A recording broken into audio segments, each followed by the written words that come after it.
Good evening. बोल अनुभवाचे टीआयटीच्या माध्यमातून यशस्वी झालेल्या शिक्षकांची मुलाखत या ठिकाणी आज आपण घेत आहोत.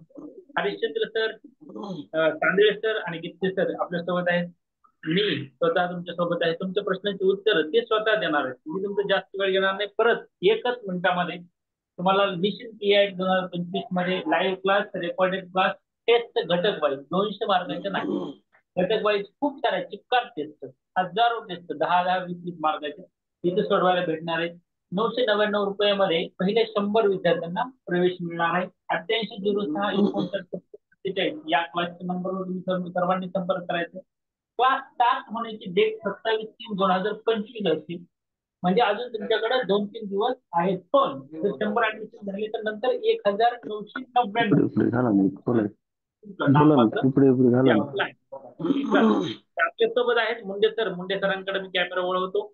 मुंडे सर थोडक्यात त्यांच्याबद्दलची माहिती सांगणार आहेत. हरिश्चंद्र मुंडे सर हे आहेत. हरिश्चंद्र मुंडे सर. सर, तुम्ही विद्यार्थ्यांचे डाऊट घेत घेत तुमच्या मुलाखतीला सुरुवात करू शकता. पहिला प्रश्न माझा असा आहे की 2017च्या टीआयटी विषयी आणि तुम्ही कसा अभ्यास केला, किती मार्क्स पडले, कुठं जॉईन होतात, नंतर तुम्ही 2022 ची टीआयटी आणि तिथले मार्क्स वगैरे या संदर्भात आम्हाला पहिल्यांदा सुरुवातीला सांगावं. त्याचसोबत विद्यार्थ्यांचे काही जे प्रश्न चॅटबॉक्स मध्ये येत आहेत त्या प्रश्नांची उत्तर देखील तुम्ही द्यावे. सर्वांना नमस्कार. मी हरिश्चंद्र भानुदास मुंडे. राम सर आणि मी पुण्याला ज्यावेळेस अभ्यास करायला होतो किंवा त्याच्या अगोदर बीएड पासून आम्ही दोघं सोबतच आहेत. सोबतच तयारी केली आणि सोबतच आम्ही एकाच परीक्षेमधून जॉईन झालो. पुण्याला जवळपास आम्ही जवळपास 6 ते 7 वर्ष अभ्यास केला. एमपीएससी ची तयारी केली. त्यानंतर बऱ्याचशा ज्या काही आपल्या एज्युकेशनलच्या परीक्षा आहेत त्यामध्येही आम्ही सोबत तयारी केली. आणि त्यानंतर 2017च्या टीआयटीच्या माध्यमातून आम्ही अ, अ, परभणी येथे गांधी विद्यालय म्हणजे नेहरू एज्युकेशन सोसायटी हे आपल्या मराठवाड्यातली एकमेव संस्था होती. तिथं मी पहिल्या राऊंड मध्ये हिंदी या विषयासाठी आणि 6 ते 8 पदवीधर शिक्षक म्हणून तिथं जॉईन झालो. तिथं जवळपास माझी 5 वर्ष सर्व्हिस झाली. 5 वर्ष सर्व्हिस झाल्यानंतर या ठिकाणी 2022च्या टीआयटीच्या माध्यमातून जवळपास 120 मार्क आले. मागच्या वेळेस 133 होते. यावेळेस 120 मार्क आले आणि पहिल्या राऊंड मध्ये मी कॅटेगरी मधून या ठिकाणी जिल्हा परिषद जळगाव येथे जॉईन झालो. त्यानंतर जवळपास 5 ते 6 महिने मला जॉईन होऊन झाले. तिथून रिलीव्ह होण्यासाठी मला वेळ लागला आणि मी नवीन जे पद जॉईन केले इथेही जिल्हा परिषद जळगाव येथे पदवीधर शिक्षक म्हणूनच मी जॉईन आहे आणि त्या ठिकाणी पदवीधर शिक्षक म्हणूनच जॉईन होतो. त्यानंतर आता मी इथं आल्यानंतर माझी तिकडची जी सर्व्हिस आहे तेही इथं काउंट होणार आहे. त्यामुळे जिल्हा परिषदचा पर्याय निवडलेला आहे. तुम्हीही जास्तीत जास्त चांगले मार्क घेऊन गव्हर्नमेंट सेवेमध्ये शासकीय सेवेमध्येच जिल्हा परिषदच्या माध्यमातून असाल, महानगरपालिकेच्या माध्यमातून असाल, नगरपालिकेच्या माध्यमातून असाल, आपण पहिला प्रेफरन्स जो आहे आपला तो जिल्हा परिषदलाच दिलेला कधीही आपल्यासाठी चांगला असेल. आणि महत्वाचं सांगायचं म्हणजे इथून मागच्या जे एक्झाम झाल्या त्याच्यामध्ये थोडी अनिश्चितता होती.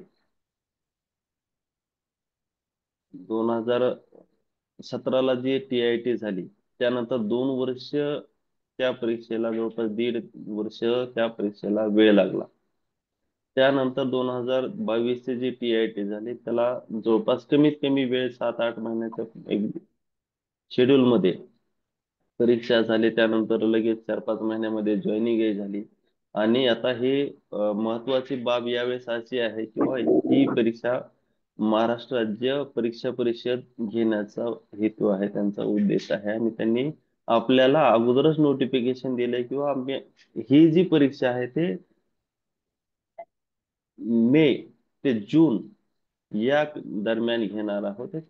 निश्चित सांगितलंय त्यांनी. थोडं मागं पुढं होऊ शकतं.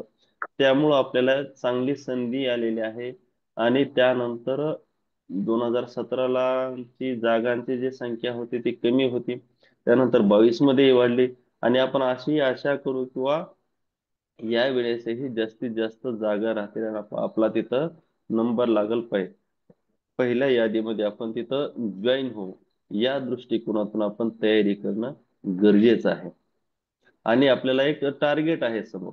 महत्वाचं म्हणजे टार्गेट आहे, आणि त्या टार्गेट नुसार आपल्याला मागच्या 2 परीक्षेचा अनुभव काही नसेल, काही नवीन असतील, त्या माध्यमातून आपण त्या दृष्टिकोनातून तयारी जास्तीत जास्त करणं गरजेचं आहे. अभ्यासाला शॉर्टकट नाही, मेहनतीला शॉर्टकट नाही. त्यामुळं शॉर्टकटच्या जास्त नादी न लागता आपण जास्तीत जास्त मेहनत कशी घेता येईल, या दृष्टिकोनातून आपण प्रयत्न करणं गरजेचं आहे. अरे ते सर, हा. एक मिनिट तुम्हाला होतो, कारण की विद्यार्थ्यांचे 2-4 प्रश्न आहेत. त्या हा. प्रश्नांची मी पण उत्तर देतो, तुम्ही पण द्या. या ठिकाणी छान प्रश्न विचारलाय की सर, सीटीईटी मी पहिली पास आहे आणि सीटीईटी पहिली पास असल्यानंतर दोन्ही पेपर काय वेगळे असतात का? तर टीआयटी ला वेगळे पेपर नसतात. पहिलीपासून 12वी पर्यंत शिक्षक होण्यासाठी तुम्हाला सेम पेपर असणार आहे. तुम्हाला मी म्हटलं तसं हरिश्चंद्र सर आणि मी समोरासमोरच मित्र दोघं जण एकमेकांच्या समोरच आमचे नंबर आले होते. ते प्राथमिक शिक्षक म्हणून जॉईन, मी माध्यमिक म्हणून. पेपर सेमच होता, सेम टाइम सेम डे, आणि एकाच लॅबमध्ये आम्ही दोघं होतो. पेपर सारखा असतो. प्राथमिक शिक्षक व्हायचं असेल तरी, माध्यमिक असेल तरी, आणि उच्च माध्यमिक असेल तरी. एक डाऊट तुमचा क्लिअर झालेला आहे. दुसरा डाऊट तिथे या ठिकाणी ओपन वाल्यांना किती मार्क्स आहे पासिंगला. टीआयटी ला पासिंग असं काही नाही. जितकं जास्त स्कोर घ्याल तितकं तुमचं मेरिट नोकरी मेरिट लागणं तिथं डिपेंड safe आहे. करतं. राणीताई, यांचा प्रश्न होता तो. ओपन वगैरे असं काही नाही. आता 15 मार्कवर तांदळे सर ओपन मधून लागलेले आहेत जळगावला. हरिश्चंद्र मुंडे सर आणि ते सोबत असतात. जळगाव या ठिकाणी ते लागले. 114 वर एनटीबी वगैरे यांचा काहीतरी रिझल्ट आहे. तर पेमेंट मध्ये फरक पडतो का? खूप फरक पडतो ताई. माधुरीताई, पेमेंट मध्ये खूप फरक पडतो. S10 हे प्राथमिक शिक्षकाला आहे. तर पुन्हा S12 असतं. S14 मला सध्या जॉईन आहे. S14 ही सॅलरी असतं, आणि S16 हे ज्युनियर कॉलेजच्या शिक्षकांना असतं. त्याच्यामध्ये बराच फरक पडतो. टीईटी पास नसाल तर टीआयटी देता येते. परत सांगतो, हा प्रश्न खूप वेळेस रिपीट झालाय. त्याच्यावर काही स्पेशल व्हिडिओ बनवावा लागतो काय असं वाटायला लागलं. डीएड जर असेल तर तुम्हाला टीईटी सीटीईटी पास व्हावं लागतं. डीएड नसेल तर मास्टर होता येते का? तर होता येते 9वी 10वी 11वी 12वीला. 9वी 10वी साठी ग्रॅज्युएशन प्लस बीएड, आणि 11वी 12वी साठी पोस्ट ग्रॅज्युएशन प्लस बीएड असेल तर तुम्हाला टीईटीची गरज लागत नाही. टीआयटी ला कास्ट व्हॅलिडिटी लागते का? कास्ट व्हॅलिडिटी नंतर तुम्ही करून घेतली तरी चालते. कास्ट जर असेल तरी तुम्हाला त्या कास्ट मधून, तुमच्या तुमच्या कास्ट मधून देता येते. नोकरी लागल्यास 6 महिन्यात कास्ट व्हॅलिडिटी तुम्ही करून घेऊ शकता. बऱ्याच मित्रांनी तशी कास्ट व्हॅलिडिटी नोकरी लागल्याच्या नंतर करून घेतलेली आहे. हे काही प्रश्न, सोपे सोपे प्रश्न होते.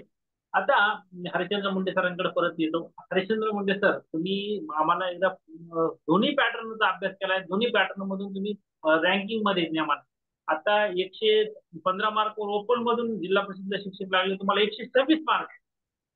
आणि तुम्ही सीटीईटी कास्ट मधून, ओपन ओबीसी मधून पास असल्यामुळे तुम्ही प्रायमरी टीचर कास्ट मधून झाला, किंवा तुमच्या प्रकल्पग्रस्तामधून झाला 126 मार्क असताना. तर दोन्ही पॅटर्न मध्ये नेमका अभ्यास तुम्ही कसा केला त्याच्याविषयी आम्हाला थोडक्यात सांगा. कारण की पहिल्यांदा एमपीएससी, सॉरी, महाराष्ट्र राज्य परीक्षा परिषद परीक्षा घेतली तेव्हा 133 गुण होते. नंतर आयबीपीएस परीक्षा घेतली तरी तुम्हाला 126 मार्क पडलेत, आणि पहिल्याच यादीत तुम्ही सिलेक्ट. खरं तर 115 ओपन मधून जिल्हा परिषदला शिक्षक आहेत, आणि हरिश्चंद्र मुंडे सरला 126 मार्क.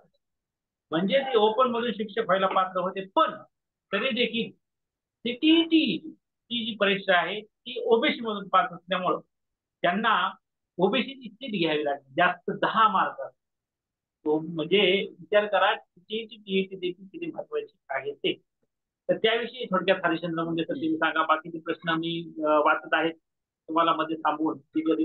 तुमच्या सोबत तांदळे सर आहेत, त्यांना पण असे काही प्रश्न तुम्ही विचारू शकता. त्याबद्दल सांगायचं म्हणजे ऍक्च्युली मी टीईटीची जी एक्झाम आहे ती दिलेलीच नाही. पहिले जे 2013ला टीईटी झाली ती एक्झाम, त्याच्या अगोदरच मी सीटीईटीचा जो दुसरा पेपर आहे तो क्वालिफाय असल्यामुळं आणि थोडक्यात सांगायचं म्हणजे आपल्या महाराष्ट्र गव्हर्नमेंटची एक्झाम होईल नाही होईल हे काही शाश्वती नव्हती. आणि दुसरा मुद्दा म्हणजे त्याच दिवशी माझी केंद्रीय विद्यालयाची TGT हे 6 ते 8 पदासाठी परीक्षा होती. त्यामुळं मी ही पात्रता परीक्षा अप्लाय करून न देता मी केंद्रीय विद्यालयाची परीक्षा दिली होती. आणि त्यामध्ये मी इंटरव्ह्यू पर्यंत जाऊन आलेला आहे. तो इंटरव्ह्यू माझा दिल्लीला झाला होता. आणि त्यामध्ये सांगायचं म्हणजे किंवा जी एक्झाम आहे कॅटेगरीसाठी, ती जे एक्झामची पात्रता परीक्षा आहे ते 82 मार्काला पासिंग आहे. आणि ओपन साठी ही परीक्षा 90 मार्कासाठी पासिंग आहे. आता 2017 मध्ये अशी काही प्रोसेस नव्हती किंवा तुम्ही जर TET जर OBC मधून पास असाल तर तुम्ही ज्या कॅटेगरीच्या जागा आहेत तिथंच तुम्ही पात्र असाल 6 ते 8 साठी. 9, 10, 11, 12 साठी TET ची गरज नाही, CTET ची गरज नाही. त्यामुळे तिकडचा विषय वेगळा आहे. तसं माझं क्वालिफिकेशन MA आहे. आणि नुकतंच मी पेट साठीही डॉक्टर बाबासाहेब आंबेडकर विद्यापीठाचा इंटरव्ह्यू ही दिलेला आहे. त्यामुळे माझं शिक्षणाला काही खंड नाही. जे शिक्षण आजपर्यंतही माझं चालू आहे. त्यानंतर सांगायचं म्हणजे आणि ह्या 2022 ची जी एक्झाम झाली त्यावेळेस अगोदर तसं काही क्रायटेरिया नव्हता. पण ज्यावेळेस ह्या लिस्ट लागल्या त्यावेळेस किंवा त्याच्या अगोदर लक्षात आलं किंवा त्यांनी असं मेन्शन केलं किंवा तुम्ही जर कॅटेगरी मधून CTET पास असाल, TET पास असाल तर तुम्ही त्याच कॅटेगरीच्या जागेसाठी तुम्ही पात्र असाल. आणि 90 मार्काच्या जर तुम्हाला वर असतील तर तुम्हाला ही परीक्षा जी आहे ती ओपनच्या जागेसाठी तुम्ही अप्लिकेबल असाल. त्याच्यानंतर सांगायचा मुद्दा एक म्हणजे किंवा 2000 अगोदरच्या जे एक्झाम झाल्या TETच्या त्यांची त्या पात्रता परीक्षेची व्हॅलिडिटी होती 7 वर्ष. त्यानंतर मी काही तो परीक्षा देण्याचा विचार केला नाही. त्यानंतर ती लाईफ टाईम साठी कंटिन्यू झालं आपल्याला. त्यानंतर मी ते पात्रता असल्यामुळे ती काही परीक्षा त्यावेळेसही मी दिली नाही. मग त्यामुळं मला 2022 ची जी एक्झाम होती त्याच्यामध्ये 84 मार्क असल्यामुळं मी जो आहे तो फक्त कॅटेगरीच्या जागेसाठी पात्र राहिलो. त्यामुळं माझ्यासाठी फक्त NTD माझं जे सिलेक्शन आहे त्यामधूनच मी तिथं पात्र राहिलो आणि तिथूनच त्या त्या जागेसाठीच अप्लिकेबल राहिलो. ओपनच्या जागेसाठी मला काही प्रेफरन्स देता आलं नाही. मी तिथे काही लागलो नाही, सिलेक्शन झालं नाही. त्यामुळे आता आपण तयारी करताना ह्या गोष्टीचा आता विचार करणं गरजेचं आहे. म्हणजे जास्तीत म्हणजे जास्त सर, आपण मार्क घेऊन आपण जास्तीत जास्त पहिल्या प्रेफरन्स मध्ये लागणं गरजेचं आहे. हा राम सर. एक मिनिट थांबवतो तुम्हाला सर. राजेश गित्ते सर आपल्यासोबत जोडले गेलेले आहेत. हा. राजेश गित्ते सर नमस्कार. राजेश गित्ते सर ज्युनियर कॉलेजला शिक्षक म्हणून TIT 2017च्या परीक्षेतून माझ्यासोबत सेकंड राऊंड मध्ये लागलेले आहेत. राजेश गित्ते सरांना मला वाटतं 118 गुण होते आणि इंटरव्ह्यू थ्रू शिक्षक उच्च माध्यमिक शिक्षक असं झालेलं आहे. आता एक बेसिक वर प्रश्न विचारला होता. आता सर प्राथमिक माध्यमिक आणि उच्च माध्यमिक आपण तिन्ही शिक्षक या ठिकाणी आहोत. पेमेंट मध्ये फरक पडतो का असा प्रश्न आहे. मी सर्वांना सांगतो फरक बराच पडतो. नुसता पडतो नाही, बराच पडतो. प्राथमिक शिक्षकांचा पगार आहे तो 50,000च्या राऊंड फिगर जातो. 2900 हा त्यांचं बेसिक आहे. माध्यमिक शिक्षकाचं बेसिक म्हणजे माझं बेसिक जे आहे ते 36,600 असं आहे. 36,800 सॉरी, 36,800 हा पगार जवळपास 64,000चा जातो. म्हणजे 14-15 हजार फरक जेमतेम पडतो. आणि आता जर सरांचं पेमेंट तुम्ही विचार कराल तो 74-75 हजार म्हणजे पुन्हा 10-12 हजार मला असं वाटतं की तेवढा फरक खूप मोठा फरक आहे. S10, यस मला 14 आणि सरांना S16 हे लागू आहे पेमेंट मध्ये असा फरक पडत असतो. राजेश सर तुम्ही या TIT 2017 आणि तुमचा जीवन प्रवास सोबत सहकारी पासून आता महाराष्ट्रात सोबत शिक्षक असा कसा केलाय थोडक्यात 5 मिनिटांमध्ये सांगा. आपल्यासोबत हरिश्चंद्र सर आहेत. तोपर्यंत हरिश्चंद्र सर प्रश्न रीड करा विद्यार्थ्यांचे, तुम्ही उत्तर देणार आहात. घेतले सर. नमस्कार सर. सगळ्यांना नमस्कार. हा, सर्वांचे माईक चालू आवाज नसतात. येतोय माझा? आवाज येतोय तुमचा. हा, ठीक आहे. नमस्कार सर्वांना. चालेल. सर्वांना सर्वप्रथम ज्या स्पर्धेला सामोरं जायचंय त्याच्यासाठी देतो. भविष्यामध्ये कुठल्याही स्पर्धेमध्ये उतरताना सगळ्यात अगोदर माइंड सेट करणं गरजेचं आहे. आपलं ध्येय निश्चित करणं गरजेचं आहे की आपल्याला नेमकं काय करायचंय आणि जे करायचंय त्याच्यावर आपल्याला पूर्ण फोकस करायचं. जे सर्वजण रामसेफ सरांशी जोडलेले आहेत ते खरेच भाग्यवान आहेत असं मी म्हणेन. कारण एवढे अभ्यासू, कष्टाळू, ज्यांनी यश संपादन केलंय असे मार्गदर्शक सर तुम्हा सर्वांना लाभलेले आहेत. भारत सरकारने ज्यावेळेस एनसीईआरटीने गाईडलाईन्स काढल्या सुरुवातीला 2010-2011च्या संदर्भामध्ये आणि 2012 मध्ये भारत सरकारने संपूर्ण देशभरामध्ये सेंट्रल टीचर इलिजिबिलिटी टेस्ट घ्यायची ठरवली. त्या पहिल्याच टेस्ट मध्ये त्याचा रिझल्ट 1.5% होता. त्याच्यामध्ये 150 पैकी 99 गुण घेऊन मी प्रथम प्रयत्नामध्येच उत्तीर्ण झालो.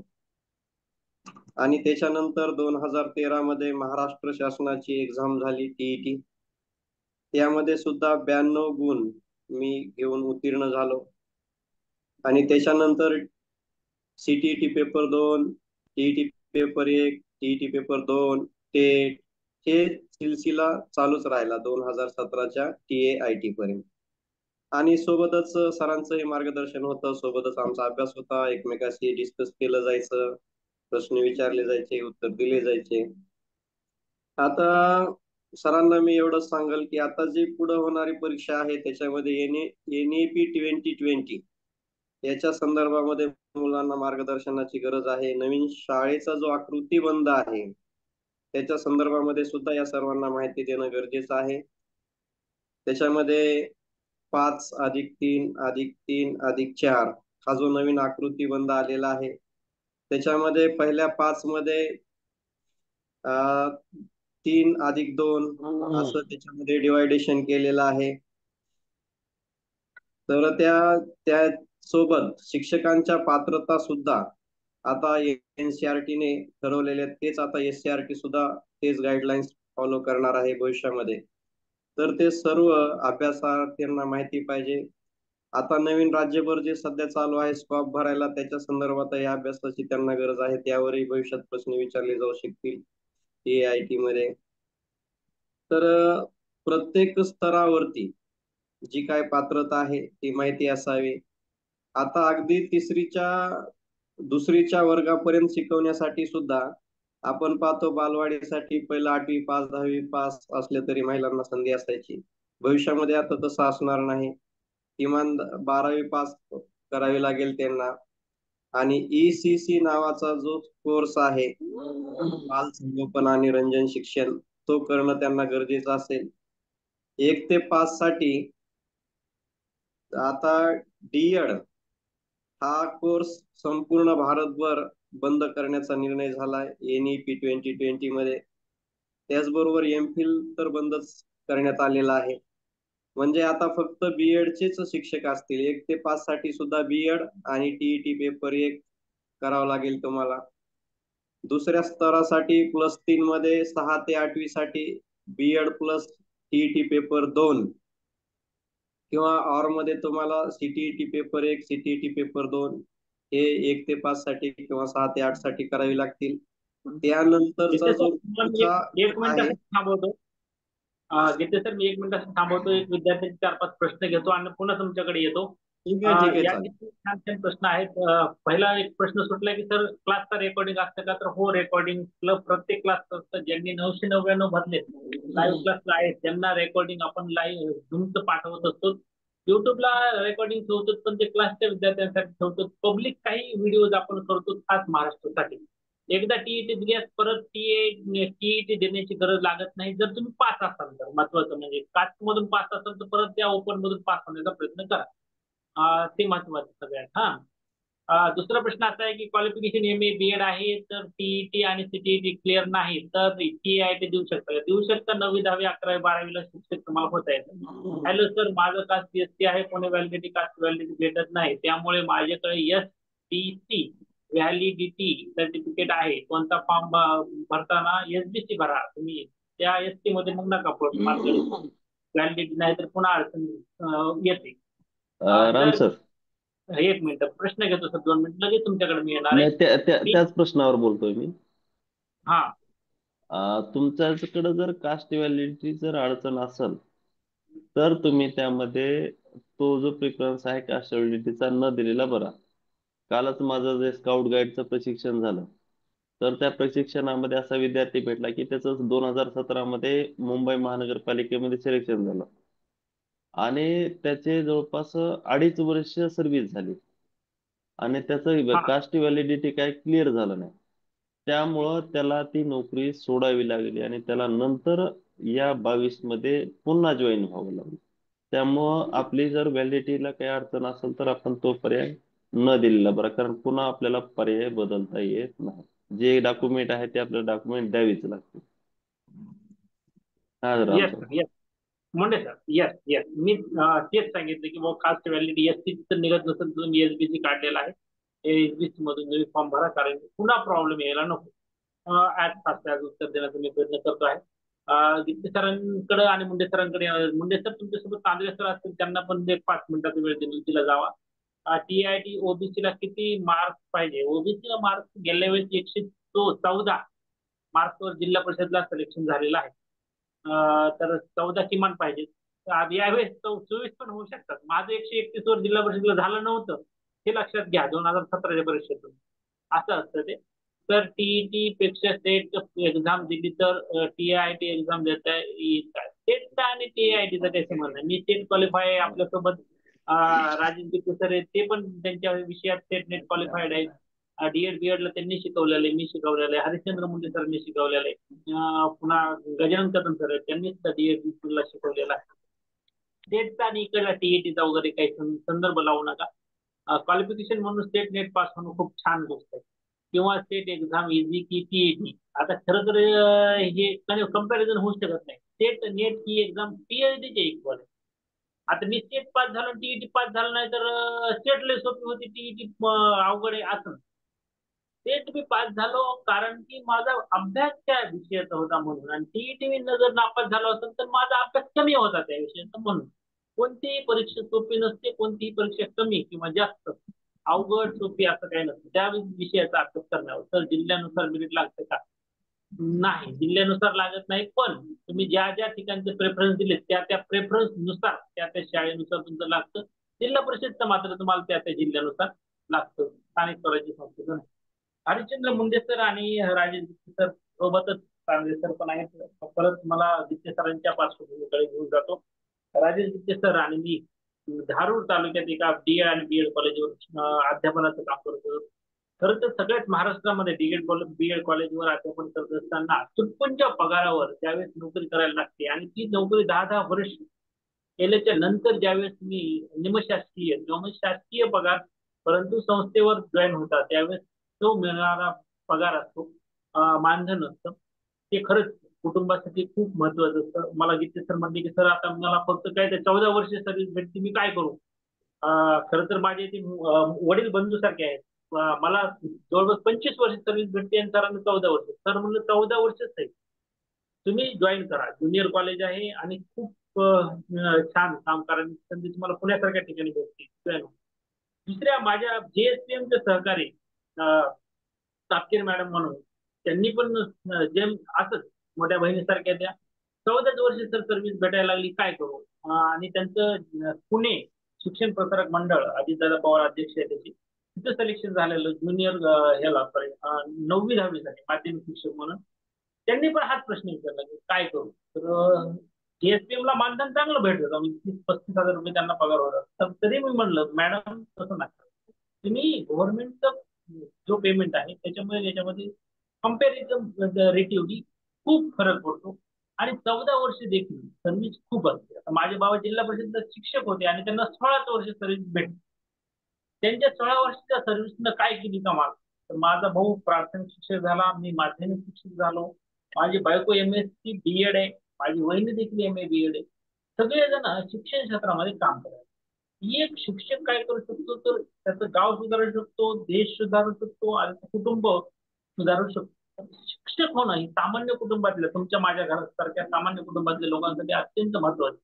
म्हणून तर 4.5 लाख ते 5 लाख लोक TIT चा फॉर्म भरणार आहेत.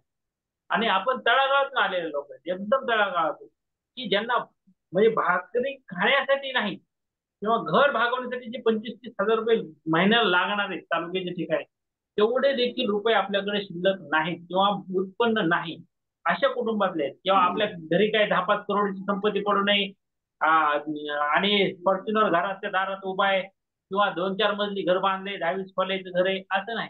हे रानावनात राहणारी लोक किंवा तालुक्याच्या ठिकाणी घर नाही, ग्रामीण भागात राहतात. आपल्याला वाटते की लेकरं शिकावे तालुक्याच्या ठिकाणी, जिल्ह्याच्या ठिकाणी, पुणे मुंबईला शिकावे. अशा सामान्य कुटुंबातून आलेले सर्व हे शिक्षक आहेत आणि त्यांना तळमळ आहे. आता सुभाषचंद्र शिव सर असतील, गजानन कदम सर असतील, जेमतेम सर्व सामान्य कुटुंबातले जे लोक आपण, की ज्यांना शिक्षक होणं ही त्यांचं ध्येय झालंय, पॅशन आहे, पॅशन टीचिंग पॅशन आहे. आणि शिक्षक होणं ही खूप मोठी गोष्ट आहे आपल्यासाठी. खरं सांगतो, मी आता शिक्षक झाल्याच्या नंतर तुम्हाला सांगतो की बाबा, मी ज्यावेळेस शिक्षक नव्हतो त्यावेळेस मी काहीच नव्हतो असं म्हणायला हरकत नाही. शून्य. MPSCचा अभ्यास करणारे किंवा DED ला प्राध्यापक असणाऱ्या लोकांचं व्हॅल्यू शून्य. पण तोच व्यक्ती ते क्वालिफाय असलेला TET CTET TIT सगळं दिलेला ज्यावेळेस शिक्षक म्हणून रुजू होतो, त्यावेळेस त्याचं समाजात थोडं ना थोडं अस्तित्व त्या स्वतः व्यक्तीला वाटतं की आपलं अस्तित्व आहे. तर हे अस्तित्व निर्माण होण्यासाठी तुम्हा सर्वांसाठी TIT महत्वाचे आहे. अवघड नाही, आम्ही सगळेजण तुमच्या सोबत आहोत. तर परत एकदा मी हरिश्चंद्र मुंडे सरकडे येतो, नंतर गीते सरांकडे जाऊया. 10चा वेळ आहे, मला वाटतं की 5 मिनिट राहिले. हरिश्चंद्र मुंडे सर, तुमच्यासोबत जर तांदळे सर असतील तर तांदळे सरांकडे थोडं हँडओव्हर करा आणि तांदळे सरांना त्यांनी दिलेले TITचा अनुभव त्याविषयी बोलू द्या. तांदळे सर, नमस्कार. नमस्कार राम सर. तर नमस्कार सर्वांना. आम्हाला सर्व युट्यूबच्या आपण बघणाऱ्या विद्यार्थ्यांसाठी जॉईन असलेल्या भविष्यासाठी, आणि जिल्हा परिषदला तुम्ही शिक्षक आहात, ओपन मधून तुमचं सिलेक्शन झालंय, किती मार्क्सवर झालं, किती डिमेरिट लागलं, आणि तुम्ही पण कोणती पुस्तकं रेफर केली हे पण या भावी शिक्षकांना कळू द्या. तुम्ही देखील या भावी शिक्षकांना मार्गदर्शन करायला यावं असं माझी विनंती आहे तुम्हाला. आणि मला निश्चित असं वाटतं की हरिश्चंद्र मुंडे सर, तुम्ही भावी शिक्षणासाठी या पुढच्या 2 महिन्यामध्ये जितकं होईल तितकं, शक्य होईल तितकं वेळ देऊन यांना आपण मदत करणार आहेत. शिक्षक होण्यापर्यंतचा प्रवास आणि नंतरच्या प्रवासात आपण सगळेजण भावी शिक्षणासोबत असणार आहोत. चांगले सर. धन्यवाद राम सर. तुम्ही म्हणलात तसं सर्वप्रथम सर्वांना नमस्कार माझा. मी नवनाथ बापूराव तांदळे, पदवीधर शिक्षक, जळगाव येथे जिल्हा परिषद प्राथमिक शाळा सातगाव तांडा, तालुका पाचोरा, जिल्हा जळगाव येथे कार्यरत आहे. आता सुरुवातीला तर माझं काही ध्येय नव्हतं शिक्षक होण्याचं. फक्त मी BEd कम्प्लीट करून TET वगैरे पास झालेलो होतो आणि मी MPSCचा अभ्यास पुण्यात करत होतो. तर मग ते करत असताना अभ्यासाच्या फ्लो मध्ये असल्यामुळं माझं या क्षेत्राकडे आलो. पण या क्षेत्रात आल्याच्या नंतर या 8 महिन्यात जो मला अनुभव आला त्याच्यातून माझं पूर्ण मन परिवर्तन झालेलं आहे. म्हणजे शिक्षक, समाजाला जर कोणी सुधारणारा असेल तो शिक्षक असतो. आणि शिक्षक हा इतका पवित्र पेशा मला तरी वाटतं की मान की बाबा दुसरा कोणता नाही. तसं प्रत्येकच नोकरी श्रेष्ठ आहे. सध्या नोकरी असणं ही खूप मोठी गोष्ट आहे, त्यात शिक्षकाचे असणं ही तर त्याच्यापेक्षा मोठी गोष्ट आहे. तर सर्वांना माहिती आहे परीक्षा कशी आहे, परीक्षाचा क्रायटेरिया काय आहे, त्याच्याविषयी मला काही बोलायचं नाही. पण परीक्षा क्रॅक करण्यासाठी तुम्हाला ऑनलाईन टीचिंग, कारण परीक्षेचं स्वरूप ऑनलाईन असल्यामुळं तुम्हाला ऑनलाईनचा सराव होणं गरजेचं आहे. तज्ञ शिक्षकांचं मार्गदर्शन जसं राम सर करताय. आणि अभ्यासाचं म्हणाल तर परीक्षेचा मार्काचं डिवायडेशन पण तुम्हाला माहिती आहे. त्याच्यासाठी सर्वात मोठा फॅक्टर आहे मॅथ रिझनिंगचा. तर त्याच्यासाठी तुम्ही 5वीचे किंवा 8वीचे मॅथ रिझनिंगचे पुस्तक वापरू शकता स्कॉलरशिपचे. ते एकदम बेस्ट आहेत. तशाच धर्तीवर परीक्षेची रचना केलेली असते. मानसशास्त्र आहे, इंग्रजी आहे, मराठी आहे. तर तुमचा सर्व विषयाचा अभ्यास पाहिजे, पण तुम्हाला डिसाइडिंग फॅक्टर मॅथ रिझनिंग हा एकदम बेस्ट ठरणार आहे. माझं मॅथ रिझनिंग चांगलं होतं म्हणून माझं सिलेक्शन झालं. मला बाकी विषयात सरासरी मार्क आहेत, पण मॅथ रिझनिंगला चांगले मार्क आल्यामुळे माझं सिलेक्शन झालेलं याला. मला टेटला मार्क पडले होते 115 आणि ओपन मधून माझं भाषा विषयासाठी जळगाव या ठिकाणी सिलेक्शन झालंय. खरं तर मला असं कधीच वाटत नव्हतं की भाषा विषयासाठी माझं सिलेक्शन होऊ शकतं, पण मार्क चांगले असल्यामुळं ते सिलेक्शन झालं. आणि मला आता असं म्हणजे मनातून वाटतंय की मी जो शिक्षकी पेशा जॉईन केलाय तो जॉईन करून मी खरंच माझ्या जीवनातला सर्वात मोठा आणि चांगला निर्णय घेतलाय. कारण विद्यार्थी हा एकदम निरागस असतो आणि त्या निरागस मनाला रोज आपल्याला भेटता येतं. आपलं निरागसत्व किंवा आपण जे शाळेत वावरलो, आपण जे शाळेत होतो ते आपलं प्रतिबिंब आपल्याला रोज पाहता येतं. आता बघा, दुसरी जर नोकरी लागली, तुम्ही शाळेच्या जवळून गेले तर तुम्हाला तुमची शाळा आठवेल, पण तुम्हाला त्या शाळेत जाता नाही येणार. पण शिक्षक असा पेशा आहे, तुम्ही रोज तुमचे दिवस आठवू शकता आणि रोज त्या शाळेत जाऊ शकता वयाच्या 60 पर्यंत, 58-60 पर्यंत. म्हणजे एकदम बेस्ट पेशासाठी तुम्ही तयारी करताय. तर ही खरंच आनंदाची, अभिनंदनाची बाब आहे. तुम्हाला सर्वांना वेळोवेळी जे मार्गदर्शन लागेल ते राम सर, मुंडे सर आणि मी नक्कीच करू. आणि असं ऑनलाईन ऑनलाईन क्लासेसला किंवा असं बोलण्याचा माझा पहिलाच वेळ आहे. पण जे काही तुम्हाला अडचणी येतील अभ्यासात तर त्या तुमच्या नक्कीच सोडवण्याचा प्रयत्न आम्ही करू. राम सर तर करतायच, मी, मुंडे सर सुद्धा तुम्हाला त्याच्यात मदत करू. हॅलो.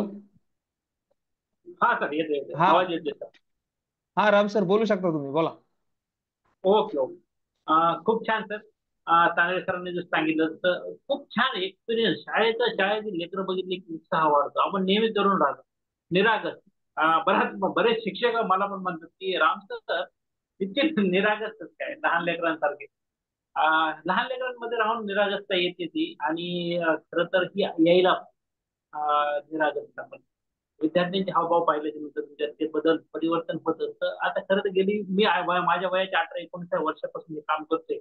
त्याच्यामुळे या सगळ्या गोष्टी लहान मुलांपासून ते डीएड बीएडच्या मुलांना शिकवण्यापर्यंत इथं काय प्रश्न विचारले ते एकदा दोन प्रश्न घेऊया आणि 2 मिनिटात थांबूया. तर विद्यार्थ्यांमध्ये आपण सगळे काही विसरतो. हा, कितीही टेन्शन असलं तर इथे माणूस विसरतो. याच माधुरीताई ही ट्रू साइड आहे. याच करायचं नाही.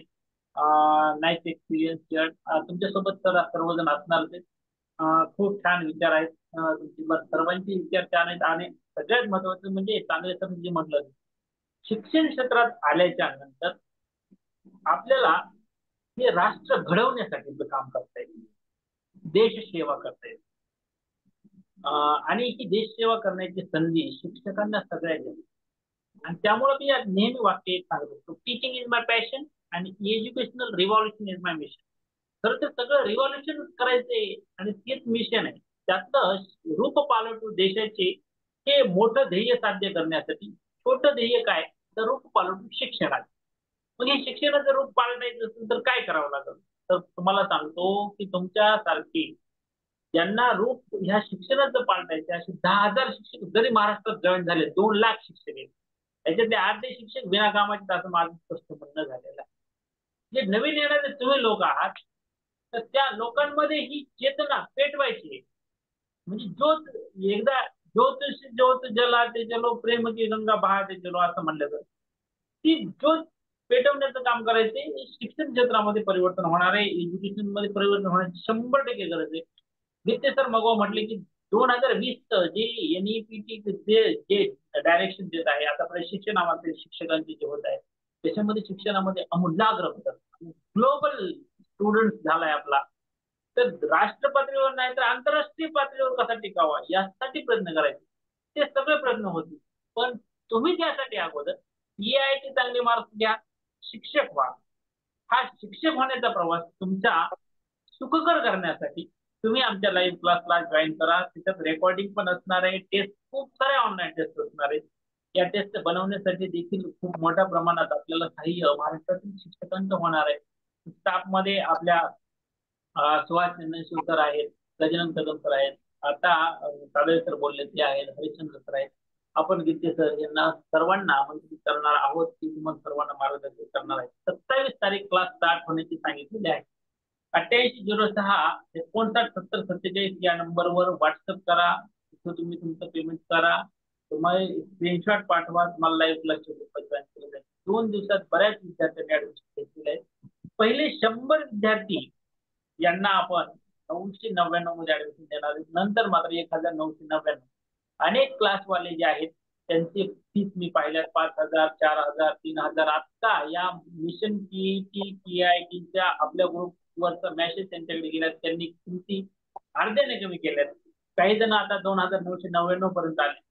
आणि लवकर मला असं नक्की सांगायचंय की सगळेजण क्लासवाले या 999 फीस पर्यंत येणार आहेत, त्यांना आपण आणायला भाग पाडणार आहे. हेच मिशन आहे की राम सर यांनी मिशन घेतलं आहे की रूप पालटू शिक्षणाचे. तर या मिशन मध्ये सगळ्यात जे क्लासवाले पण असतील तुम्ही सर्वजण शिक्षक असतात यांना सामील करून घ्यायचंय. आणि आमच्या मनात जे आहे ते तुमच्या सर्वांच्या मनात यावं आणि रूप शिक्षणाचं पालटावं, देशाचं पालटावं असं मला वाटतं. सर्वच शिकवणारे क्लासवाले हे आत्मीयतेनंच शिकवतात याबद्दल मला डाऊट नाही. फक्त राहिला प्रश्न फक्त फीसचा. बरेच जण जास्त फीस घेतात असं मला वाटतं, म्हणून मी कमी कमी फीस मध्ये अनुभवी शिक्षक आहेत, त्यांनी अनुभव एक्सपिरियन्स घेतलाय, तळागाळातून शिक्षक झाले, शिक्षक होण्यासाठी धडपडले 10 वर्ष. 2009 ला माझं बीएड झालं, MEd 2010 government college IASC Chhatrapati Sambhajinagar आत्ताच, त्यावेळेस औरंगाबाद. आणि सेट टीईटी 2013 ची पास, 15 ची सीटीईटी पास. बीएड कॉलेजला शिकवलं आणि हा रामाचा वनवास 14 वर्ष झाल्याच्या नंतर मी जॉईन झालो असं म्हणायला हरकत नाही. 2021 ला मी जॉईन झालो. तर 12 वर्षाचा तब्बल मला यश फक्त शिक्षक हा टॅग गव्हर्नमेंट टीचर लागण्यासाठी लागला. तसं तर मी वयाच्या 19व्या वर्षापासून शिकवतो. माझे बाबा जिल्हा परिषदचे शिक्षक असल्यामुळं शिक्षणाचं वातावरण माझ्या घरात होतं. आणि तुम्हाला परत सांगतो, मी ही टीचिंग फील्ड निवडलेलं आहे की माझं पॅशन म्हणून नाही. एक वेळेस भाकर खायला नसली तरी हरकत नाही, लेकराला शिकवायला असलंच पाहिजे या मताचा मी झालेलो आहे. म्हणजे माझं पॅशन तिथपर्यंत गेलेलं आहे, इथपर्यंत गेलेलं आहे. तर तुमचंही पॅशन असं व्हावं किंवा एक वेळेस भाकर नाही खायला भेटली तर हरकत नाही, पण लेकराला शिकवलंच पाहिजे. तर तुम्हाला सर्वांना जर हे असं वाटत असेल तर तुम्ही 100% शिक्षक होण्यास पात्र आहात. फक्त तुम्ही अभ्यास करा आणि मॅथ रिजनिंग याच्यावर जोर द्या. तुमचे रोज क्लास होणार आहे. आज बराच वेळ झालाय. आपल्यासोबत आलेले मान्यवर राजे दित्ते सर असतील, तांदळे सर असतील, हरिश्चंद्र मुंडे सर असतील, सुभाष चंद्रशेखर सरांनी बुद्धिमत्तेचा क्लास खूपच छान घेतलाय. त्यांचा एक्सपिरियन्स 20 वर्षापेक्षा जास्त अध्यापनाचा आहे. आणि त्याच्यानंतर सर तुम्हाला 1-2 दिवसात लगेच ते पण त्यांचा विषय चालू करणार आहे. गणित बुद्धिमत्तेचे 2 क्लास रोज 8:30 ते 9:30 27 तारखेपासून डेली होणार आहेत. आणि या 2-3 दिवसामध्ये तुम्हाला डेमो लेक्चर सर्वांचं ओपन टू ऑल फ्री असणार आहे. शक्य होईल मदत गायडन्स आपण सर्व स्टाफ म्हणजे आपल्याला असलेल्या व्हॉट्सअप ग्रुपसाठी करणार आहोतच. पण लाईव्ह क्लास मात्र सर्वांसाठी फ्री असणार नाहीत, कारण की टीईटीला आपण ते फ्री ठेवले. म्हणावा असा फायदा महाराष्ट्रातल्या विद्यार्थ्यांनी घेतला नाही, म्हणून जे विद्यार्थी लाईव्ह आणि रेकॉर्डेड क्लासला जॉईन होतील त्यांना जास्तीत जास्त वेळ देऊन शिक्षक करायचंच आहे असं म्हणून आपल्याला काम करायचं आहे. आजच्यासाठी थांबूया, उद्याच्याला भेटूया बरोबर 8:30 वाजता. तोपर्यंत तुम्हाला सर्वांची रजा घेतो. Bye bye, take care, good night असं म्हणण्यासाठी तुम्हाला सर्वांचे माईक 1 मिनिटासाठी मी चालू करतो. बाय, गुड नाईट एवढी शब्द तुम्हाला उच्चार करता येतील. लगेच थांबूया. Bye, good night. Good night sir. Sir good night. Bye, good night sir. सगळे good night sir. Good night. Good night. End करूया meeting. End meeting for all.